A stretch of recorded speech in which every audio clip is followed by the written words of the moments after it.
welcome back to another episode of Sustainability Uncovered. I'm your host, Neve, part-time environmental sustainability officer at UPSU. I'm here with my co-host and deputy, Kelsey Parsons. Say hi. Hi. We're here today with some students from Plymouth University, Charlotte and Isabel. They are environmental students taking part of the Global University Climate Forum as a part of Yale School of Sustainability. And they're looking at food wastage in university halls. And they're here today to talk about all things to do with that. So if you'd like to introduce yourself, guys. Hi, I'm Izzy. I'm a Stage 1 Environmental Management and Sustainability. Hi, I'm Charlie. I'm a Stage 3 Environmental Science student. Lovely. So you guys are taking part in this project. So why is food wastage such an issue that you are looking at? Well, I guess I'll start. I guess it was kind of the university adjustment to coming here from home. I mean, being a Stage 1 student, and having, my food waste separated, and it was just kind of the norm, really. And then coming here and finding that, well, I have to separate, I can't separate my waste now. It kind of all goes in the, the normal bin, and you think, well, this is weird. I remember talking to one of my other Stage 1 friends, Olivia, who's also a part of the team. And we were both talking outside our first lecture and saying like, oh, this is a little bit weird, talking about uni life and the adjustments and saying, oh yeah, Plymouth has got like a really good green background, and then, mentioning, oh wait, but what about our food waste? And I guess that kind of kick-started everything as to, why, me personally, and as well as the other Stage 1 students wanted to start it off. But I'm sure like Charlie, like as you said, all the other team members mentioned or, noticed the lack of disposable food separation collection. Charlie, do you have anything to say on it? Yeah, so I just have to completely agree with what Isabel said. When I first started back in 2018, the halls that I was living in, they didn't separate any waste streams at all. So there was no recycling available to any of the students in that building. And it wasn't introduced until the start of the second semester. So you can imagine how many years had gone by that no food had been collected and no recyclable materials had been collected either. And I think quite a few of us then thought this is a bit odd, didn't really act on it at the time. It took 2 years, but we're trying to make a difference and make a change now, with the help obviously of 7 heads together doing it and working on it. Exactly. And yeah, like upon emailing my tutor, because I wanted to ask like why there wasn't a food waste separation collection system within halls, because me personally, I don't live within the normal university halls of residence, so I thought I was an exception. And then to find out that no, the uni halls don't actually separate their waste either, I wanted to kind of question that. And he said that, oh, it's been, a long outstanding thing that's been going on for, I think about like 12 years or something. Don't hold me to that, but it's been going on for such a long time. And I know that a lot of organizations like Environment Plymouth, as well as the Plymouth Food Waste Partnership, have been fighting for this. And it hasn't made any headway or hasn't gained that much momentum until now. Why personally is this so important for you guys? Why did you personally want to get involved with this? We are environmental science students, so we do learn early on in our degree that the generation of food waste and then the disposal of food waste does have quite a big impact on the environment. And it is, as an individual, making a change. Separating your food waste from your general waste is a small activity with a big impact on reducing your carbon footprint. So that's the main reason why I wanted to do it. I kind of felt like this is something so easy that we can do, as easy as having a separate bin in your kitchen, but it's just not available to us. But it is available at my mum's house back in Bristol, and it's available at my family's homes in Cornwall, but just not here. So that's the main reason why I was sort of drawn to fighting for it.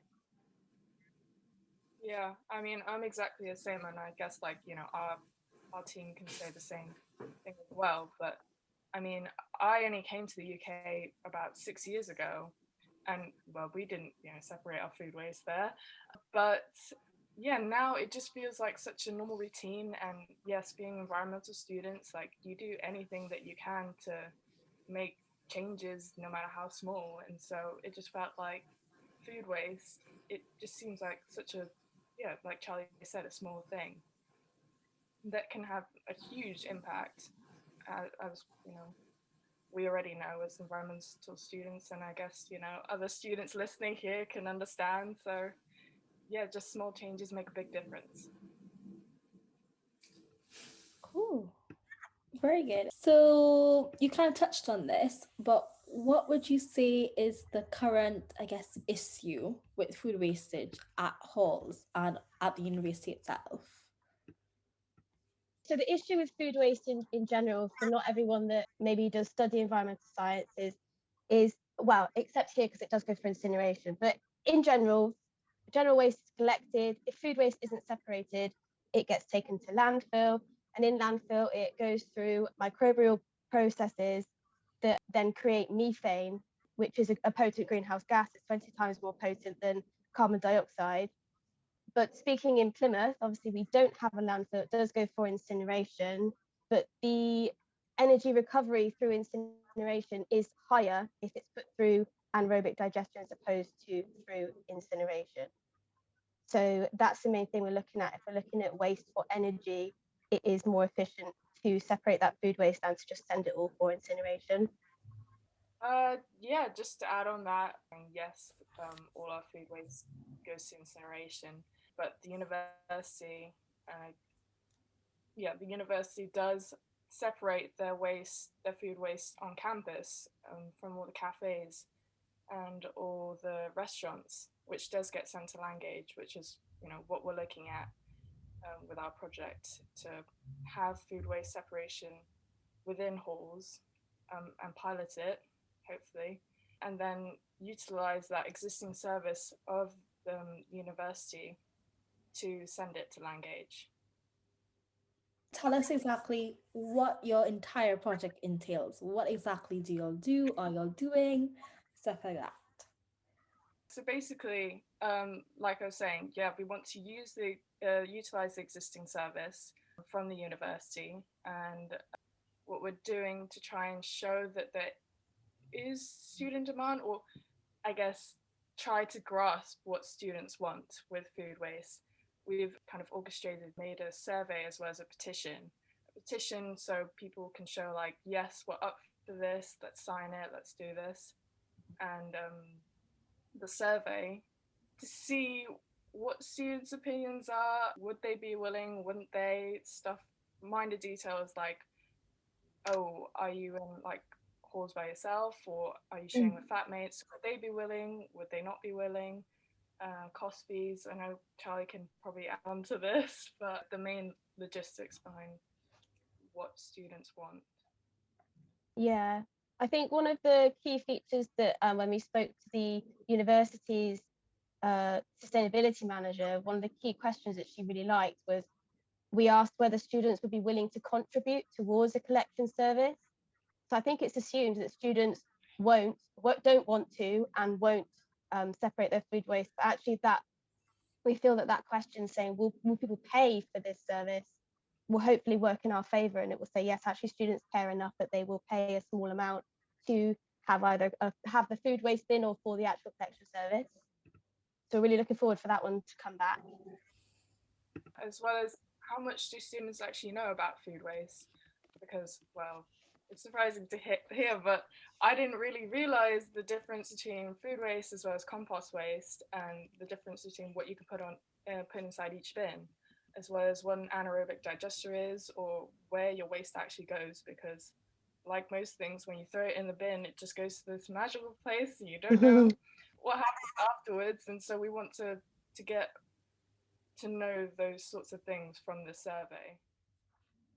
That sounds great. How does this project link wider with the Yale Sustainability Department and the Global University Climate Forum? So the Global University Climate Forum is bringing together student activists from all over the world that all have different projects that will be looking to tackle the climate crisis. And we're hoping that our pilot study in Plymouth is going to help encourage all of the students to really fight and have their say for the climate crisis within Plymouth and have a direct impact on that. Yeah, I'd just like to add that when we did talk to the sustainability manager of the university, she sent an email back with, I guess, comparable data between the disposal waste for incineration compared to anaerobic digester, and the carbon footprint between each of those, comparing them. Anaerobic digester is practically half of the carbon footprint of incineration, so we'd be hugely contributing to Plymouth's carbon emissions then. So if students can get on board with this would be amazing, and like such a huge turnaround for Plymouth, because I mean, not only the university, yes, we've got the green credentials, but also the Plymouth, and you know, both have huge targets for net zero carbon emissions, both aiming for 2030. So to have the Global University Climate Forum, this scheme running at such a crucial time is amazing. And if we could make this change, it'd be great. Definitely. So what success have you all been having from the petition and the survey? Do you all have any statistics? I think last Wednesday on our Instagram, we did post the progress of the petition. I'm not too sure about the survey, but we did reach the 100 signature milestone last Wednesday. And I think I checked this morning and we're about to reach 150 signatures, which is amazing. And people keep sharing and people keep viewing as well. I think with the survey, I think we're at about 25 to 30. So quite a bit less than the petition. Definitely seems like you're on the track and gaining progress in that sense. Yeah. What are you doing to help educate students on this issue in general? Well, I guess for starters, we do have our Instagram, like I mentioned. We're called Food for Fuel Project, 4 with the number 4 on it. And we've got loads of things lined up. We're doing like FAQs most recently, as well as stuff lined up like if you wanted to read articles, we'll be posting those. As well as one of our team members, Olivia, for Shrove Tuesday, she posted a video or a reel about using banana peels in her pancakes, which I didn't even know that you could use. So that's a new thing that we're trying to post on our story as well, like new recipes that people can incorporate, like food scraps that you never thought you could put in a meal, as well as challenges lined up and activities with some possible like prizes, so that students can get more involved. As well as like on our petition, we did include like links, and those divert to whatever for people that want to read up a little bit more. So yeah, we're trying to get like students more involved, as well as kind of educate them. Well, I don't want to say educate, but like inform them on stuff that they know about food waste. That sounds like so great. I never thought you could even use a banana peel to make pancakes, so that is something new. Do you know how it turned out? Apparently you can actually there are recipes for pulled pork, like vegan pulled pork, using banana peels. I guess you have to marinate it the right way, but very interesting stuff. As well as like I do this in my own time, but I'm growing like a mini herb garden, and on Pinterest, I'm a sucker for Pinterest. I see that you can actually grow from like food scraps as well, and people actually do that. I didn't even realize. So like I take cuttings, and most recently like I'm regrowing my spring onion that I bought from the Plymouth food market down at Joe's, which is really interesting. So there's a lot you can do with like food scraps and food waste, and we want to share those as students. That just sounds really cool. I never thought you could even do stuff like that. Yeah. What can students do in the meantime? I guess in the meantime, obviously, sign the petition, fill in the survey. Those are just key things that we want to get out of our project and, make the most. As well as, follow us on Instagram. That'd be great. You'd be keeping up to date with all the things that I've listed above about like the competitions and the activities and stuff. I guess learning, the whole world that is food waste, which would be good. But I guess the most key important thing is just to minimize your food waste. Like basic stuff like food prepping, or, going down to like the market, the Plymouth food market, if, you're in that area. Like it's not all pre-packaged food that comes in like a selection of, 3 peppers in 1 plastic bag. You'd be buying like the quantity that suits you, that that you'll be able to use within the week before, your next grocery shop. And so just doing small things like that and adapting yourself to what goes on in the kitchen. And I think the most important thing is, it sounds cheesy, but like falling in love with cooking, because, if you know that you've cooked your own meal, you're most likely going to eat all of it compared to just, buying a takeout. And if you're not hungry, you'll just leave it to the side, and then you always have your groceries that are still in the fridge, and then that accumulates all the food, and then it ends up going off. But yeah, that's the most important thing, I guess, just to fall in love back with like cooking and stuff. What would you say your future steps are? Like, what's next? What after petition sign? What's going to happen after that?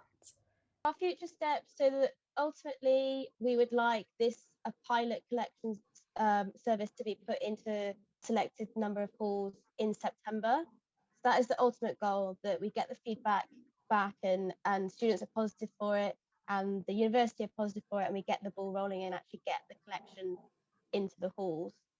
And of course, just constantly working with the university, with students having a voice and really making changes, positive changes, of course. And then we'd like to think that the university would be leading by example for Plymouth, and hopefully, if this has been proven successful, we can have it in place and say, students are successfully collecting and sending off X amount of food waste per month. Maybe Plymouth will think, okay, the students can do it. Maybe we should roll it out to all the residents in the city and let it be something that they can all join in with. Yeah. I mean, just to add on to what Charlie said, in the Environment Bill, like the 2019-2021 bill that's going through Parliament right now, it will see that, food waste collection and separation is mandatory. So it will be happening, and we just want it kind of to happen right now. What's the point in holding on, or like holding back rather? Some say that 2050 is just too far away, and why not push it to 2030? So we're doing the exact same thing. Why 2023 when it could just be, in September this upcoming year? What would you say are the key points? If you have to choose like 2 or 3 key points for people to remember or take away from this session of the podcast, what would you say it is? That's a good question. Yeah, the underlying thing, or the essence of our project, is showing that, students in our project, students are the key driver for sustainable waste management. Like they're the ones that can dictate this to then roll out to hopefully, Plymouth. I mean, Plymouth is the only city, well, will be the only city that doesn't have food waste separation and collection. So what does that really say, If students can get on board with this and we can get more momentum, we'd be showing that, we can make an even bigger change, because that'd be change within the UK. Students, can lead by example, and that's what we want to show. I guess also understanding where your food waste goes is a key thing, because, like most things, we get sidetracked with life and it kind of takes us somewhere, and we forget about the small things that do have a big impact, and that is food waste. So just to show that, you know, even like a little bit of reading or just looking at our Instagram page is enough to show that you care and that, you know, you're being more aware about your food waste. And also sign the petition and survey, please. That'd be a key thing. Yeah. So we ask this to all our guests that come on our podcast, and we want to know from you, like, how does your project fit into the wider UN sustainability goals and like the big picture? So first and foremost, we'd be addressing goal number 13, I believe, which is climate action. So just by swapping to anaerobic digestion over incineration, our carbon footprint would be half. So it would go from like 21 down to 10 per kilogram. So that alone has a really big impact on the climate action. Also towards affordable and clean energy. So even though it does go through for energy recovery through incineration, we actually would get more energy through anaerobic digestion. Yeah, and Isabel, could you think of any others? Yeah, I guess those two, as well as I'm pretty sure, you know, life on land. Yeah, climate action. You know, food that is wasted, you're practically wasting all that water, energy, the transportation that it takes to, you know, bring the food to these sorts of services. And like I said, you know, like I keep reiterating, it does make a huge impact. And of course, like many projects, you know, it touches on all UN sustainability goals. Like they're all interconnected, and so yeah, this project works on all 17 goals practically. I know you guys already mentioned this in the class, but just to so people who missed it, where can they find you guys and how can they help? So you can find us on Instagram. So our Instagram handle is Food for Fuel Project, and the 4 is the number 4. And then on there, if you'd like to get hold of us, we do have our email address, which again is foodforfuelproject@outlook.com. And we've also got the links to our petition and our survey on Instagram as well. Lovely. Thank you guys for joining us today. I hope you guys enjoy listening to this podcast. That'll be all. Thank you.